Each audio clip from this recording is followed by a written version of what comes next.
topic, and I split it into 4 different parts. And the first part is defining the term clinical governance, because really this is a bit of NHS jargon, isn't it? And it's quite difficult to even know what that concept means.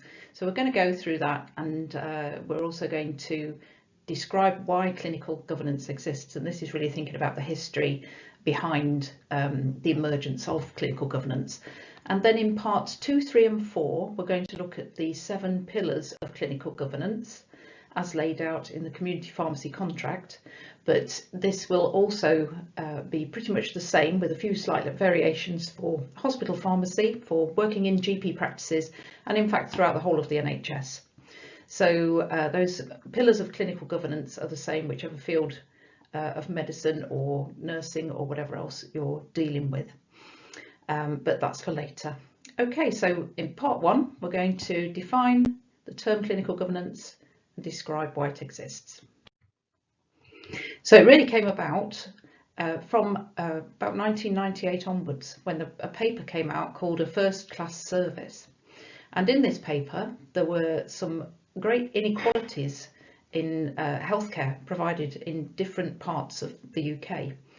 And so there was a big move and a big push to get things to change, to even out the type of healthcare that you can obtain in different parts of the country, and also improve the quality of that service. And that's what clinical governance is all about.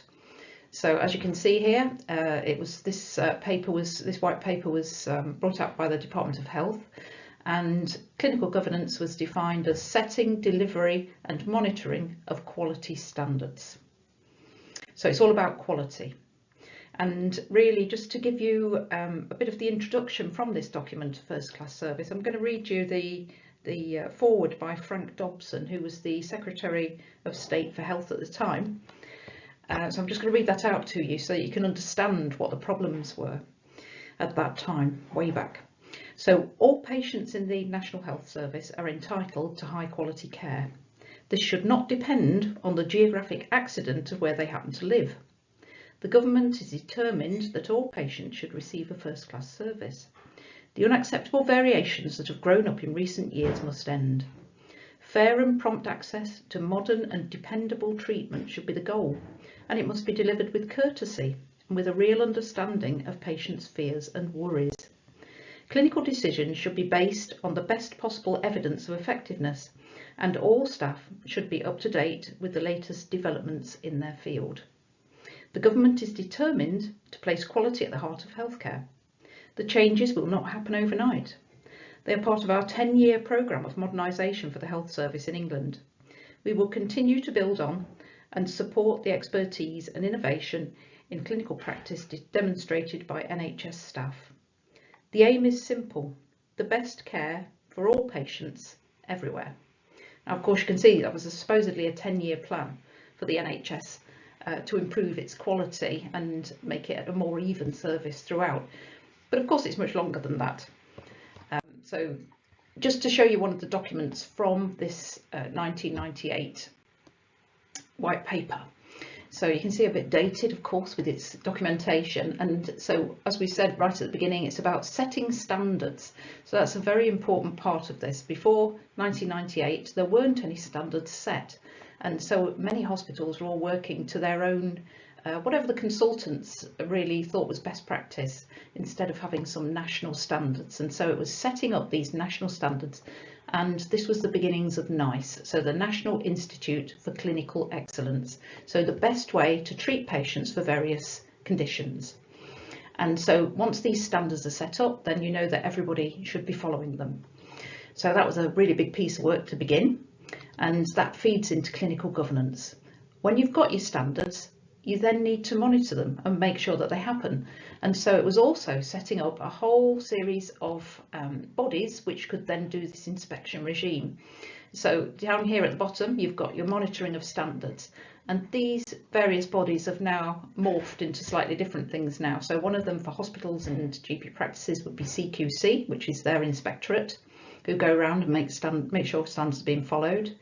For community pharmacy, we've got the GPHC, who watch over us, and you've also got various patient bodies and patient surveys to find out whether standards are being met as far as patients are concerned.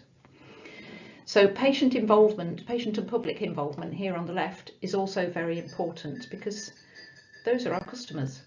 And if we don't listen to them, then we don't know whether we're doing a good job. And this was a new concept back in 1998, because prior to that, everything had been very paternalistic in medicine. So whatever the consultants and the doctors said was what you were supposed to be doing. But there was a realisation back in 1998 that patients needed to have a say and could actually improve the quality of service by listening to them. And then also it's very important to make sure that you've got this dependable local delivery, and this means training and getting all of your staff up to standards with what they should be doing, making sure they're all following the NICE guidelines because they know all about them. So it's all about lifelong learning, and this is your CPD, and making sure that everybody starts to do it. So this was another big piece of work for all the professional bodies to set up CPD regimes for their professionals. So a whole big change, and these all seem like normal things to pharmacists, doctors, nurses these days, but it was completely new back then and all had to be set up. As you can see, they will lead into clinical governance, and this is the definition. And as you can see, a framework through which NHS organisations are accountable for continuously improving the quality of their services and safeguarding high standards of care by creating an environment in which excellence in clinical care will flourish. And it's all about improving quality of care, basically. And that definition came from a first-class service. And it's a bit of a mouthful, isn't it? And thinking about what that means in practice. So this is from the Community Pharmacy Clinical Governance Requirements. So this is part of our contract. And as you can see here, this is a bit more thinking about what you're actually going to do. So it's a fundamental element of healthcare practice, meaning that it's just going to become normal practice. It's what everyone should be doing. It's a process of continuing improvement. So it's not just change things and leave it. It's about continuously reviewing what you're doing and improving on it. It's about taking professional responsibility. So this is something that we try and instill in you as undergraduates all the way through the programme, and you'll certainly feel that when you go out into your pre-reg year. And having the right systems and processes. This is about having procedures to make sure everything that you do is safe. And then also it's relevant to everyone, and that means it's not just the pharmacist, it's all of the team as well, working with them at every level. So everybody is responsible for this to make it work.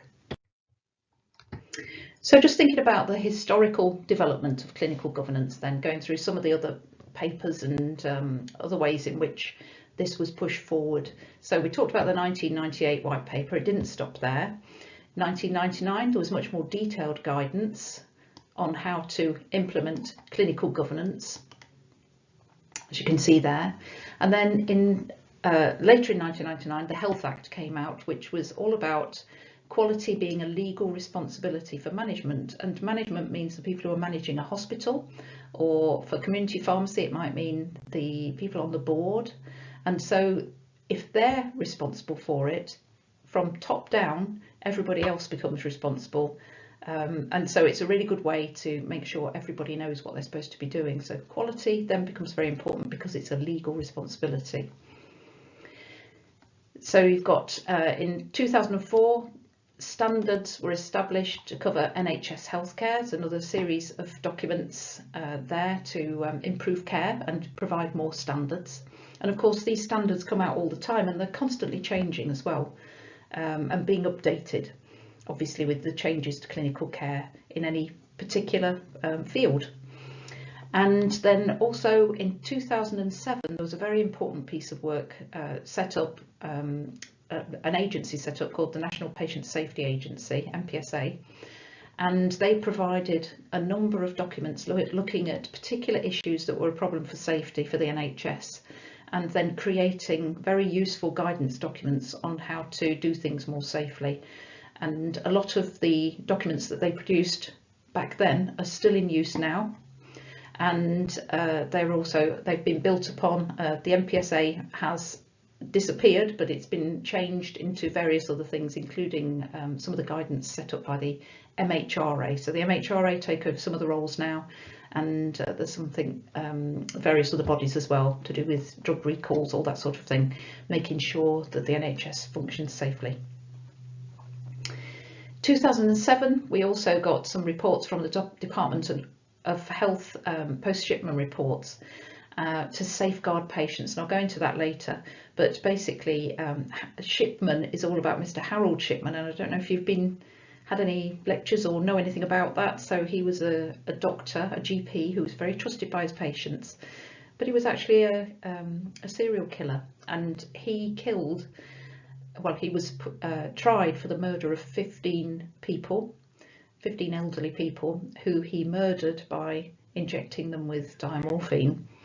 And actually they suspect that he killed up to 250 people. And so this GP went under the radar because he was trusted by his patients, by all of the local healthcare professionals, and people say, well, how could this have happened?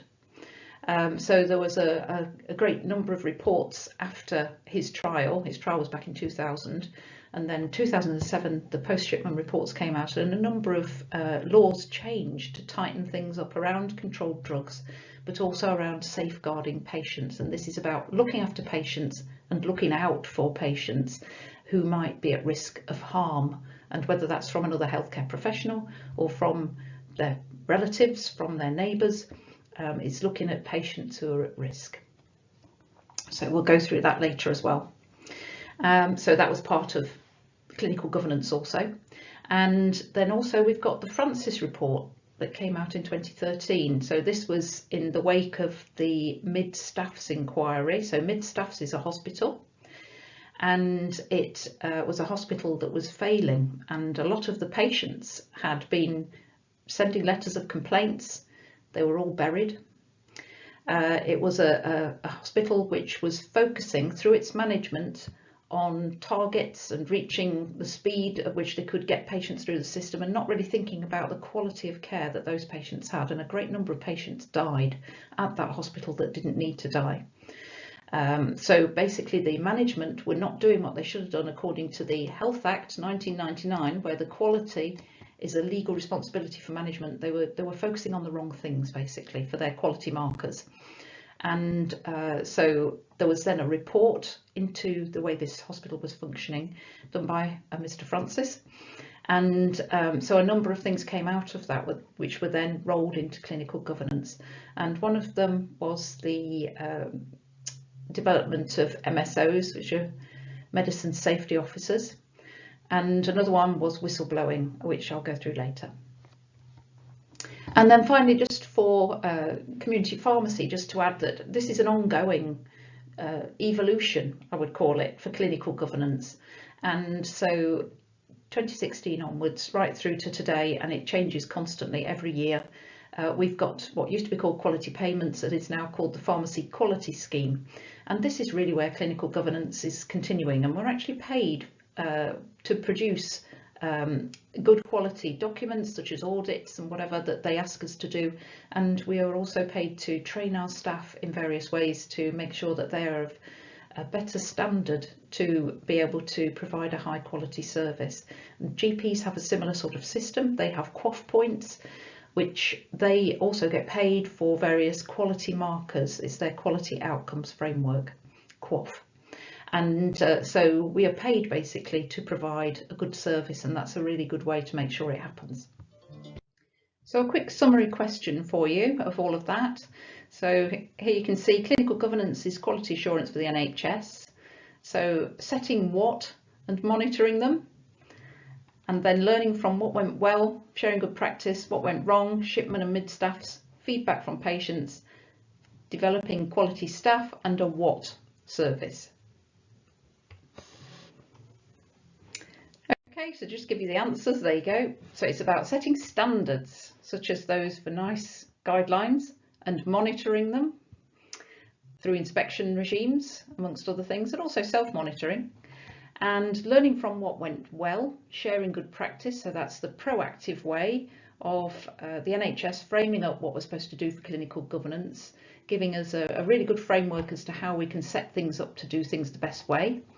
And then also learning from what went wrong, such as Shipman, and mid-staffs. These are things that did go drastically wrong, and new documents and laws were written, and also various bits of guidance as to how we should practice in the wake of these terrible things. So you can learn from things and improve your practice and improve the quality of your service from those things. So all about developing quality staff as well, and a quality service is what clinical governance is all about. Now, as far as clinical governance and pharmacy is concerned, so this is looking at community pharmacy. So our contractual framework with the NHS ensures that we do take clinical governance seriously, because clinical governance is one of our essential services, and it's a bit of a funny one to be an essential service because it's not really a service as such. It supports all our other services, and so it's there and it's essential. We have to do it. This is a graphic from the PSNC website. So with our GPHC standards for registered pharmacies, you can see that this is the 5 principles that we have to follow for, and this is what the GPHC inspectors look at when they come around our pharmacies.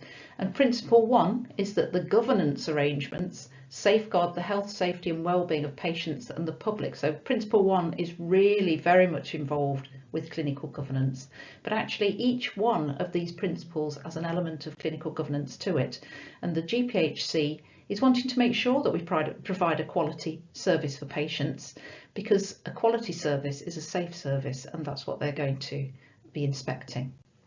So the GPHC standards are there. So the GPHC standards for pharmacy professionals are also very much involved with clinical governance, particularly a few of them, such as this one here, which is professional knowledge and skills. So this is very much about training your staff so that they're of the right quality to do the best job. Professional judgment and professional behaviour here at the bottom in purple and orange. So those are also very much about providing a quality service, and also things like speaking up about concerns, that's whistleblowing. This is part of clinical governance under the same umbrella. Effective leadership. In fact, all of these elements of the standards for pharmacy professionals could involve clinical governance. So it's a very important principle for healthcare.